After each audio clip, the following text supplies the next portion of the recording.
The trees grew thicker and the shadows longer. Shimu sat on her shoulder, his tiny legs gently resting against her neck. Lana's black tears stained her cheeks as she sang her spider song, the eerie melody echoing through the silent woods. One day as she ventured further, she stumbled upon an ancient, crumbling tomb hidden beneath a canopy of overgrown vines and twisted branches. The air around the tomb felt heavy with dark energy, and Lana knew she had found Acreal's final resting place. Lana pushed open the heavy stone door and stepped inside. The tomb was filled with cobwebs and dust, its once grand interior now a decaying relic.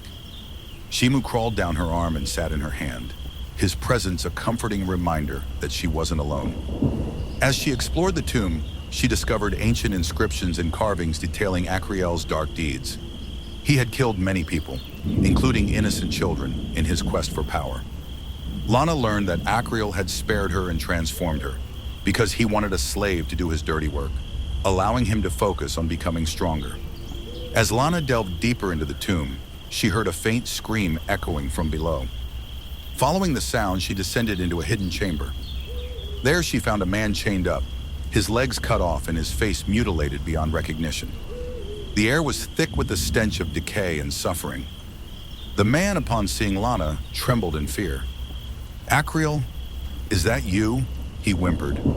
But as Lana stepped into the dim light, Lana's black tears dripped onto the stone floor as she stared at the man.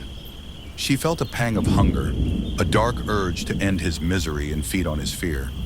But her curiosity about Acreal's true nature held her back. "Tell me about Acreal," she demanded, her voice cold and devoid of empathy. The man, sensing a sliver of hope, began to speak. "Acreal is a demon of unimaginable power. He preys on the innocent to fuel his strength. He transformed you to serve him, to do his bidding while he grows stronger." Lana's eyes narrowed. "Does he have any weaknesses?" she asked, her tone menacing. The man hesitated, then nodded. "Yes, he can be weakened by the essence of purity.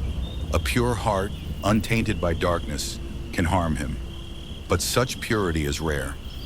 Satisfied with the information, Lana's hunger resurfaced. She looked at the man with a mixture of pity and malice. "Thank you," she said, her voice a chilling whisper. "But I cannot spare you." Before the man could protest, Lana's hands glowed with dark energy. She reached out, and the shadows seemed to come alive, wrapping around the man and silencing his screams. Lana felt a surge of power as his life force was drained, and her eyes glowed with a dark, malevolent light. Empowered by the knowledge and energy she had gained, Lana left the tomb. She felt the shadows bend to her will, and the creatures of the night cowered before her. She was no longer just a lost, lonely girl. She was becoming a powerful, malevolent force. As she wandered through the forest, Shimu perched on her shoulder, his presence a constant reminder of her only friend. Despite her growing darkness, her bond with Shimu kept a small part of her humanity alive, a flicker of the girl she once was. Lana's loneliness and sadness remained, but they were now overshadowed by her thirst for power and vengeance. She knew that she was becoming more evil with each passing day, but she embraced it, driven by the need to survive and to control her own destiny. As Lana delved deeper into the mysteries of Acreal's curse, the demon grew furious. He sensed her attempts to uncover his weaknesses and plotted his revenge. One fateful night, as Lana searched the forest for answers, Acreal ambushed her with a fury unlike anything she had ever seen. He grabbed Lana by the throat and slammed her against a gnarled tree, his dark aura suffocating her with fear. Shimu squeaked in terror as Acreal's cruel laughter echoed through the night. "You dare to defy me, little girl? You are nothing but a mere puppet, a pawn in my game of darkness," Acreal said. Lana looked him right in the eye with her white eyes. "I am no one's puppet. I will never bow to your darkness." Acreal giggles. "We shall see about that, my little pet. Perhaps I shall rid you of your only companion, and then we shall see how strong your resolve truly is." But Lana, fueled by her love for Shimu and her growing strength, refused to yield. With a surge of demonic energy, she broke free from Acreal's grasp and faced him with newfound defiance.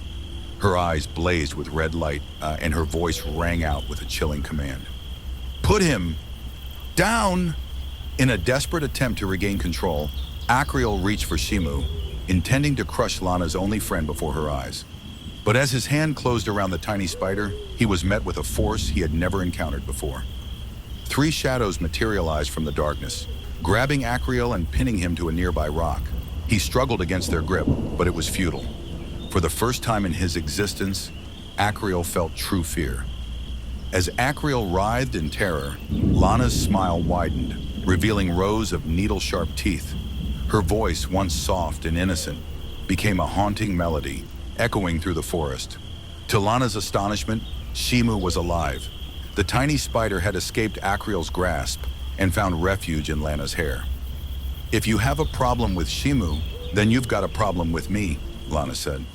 With a final surge of power, Lana raised her hand, her fingers now tipped with razor-sharp claws. She struck Akriel with all the force of her fury, banishing him back to the depths of darkness from whence he came. As Akriel's form dissipated into nothingness, Lana fell to her knees, exhausted but triumphant. Shimu crawled onto her shoulder, his presence a comforting reminder of their bond.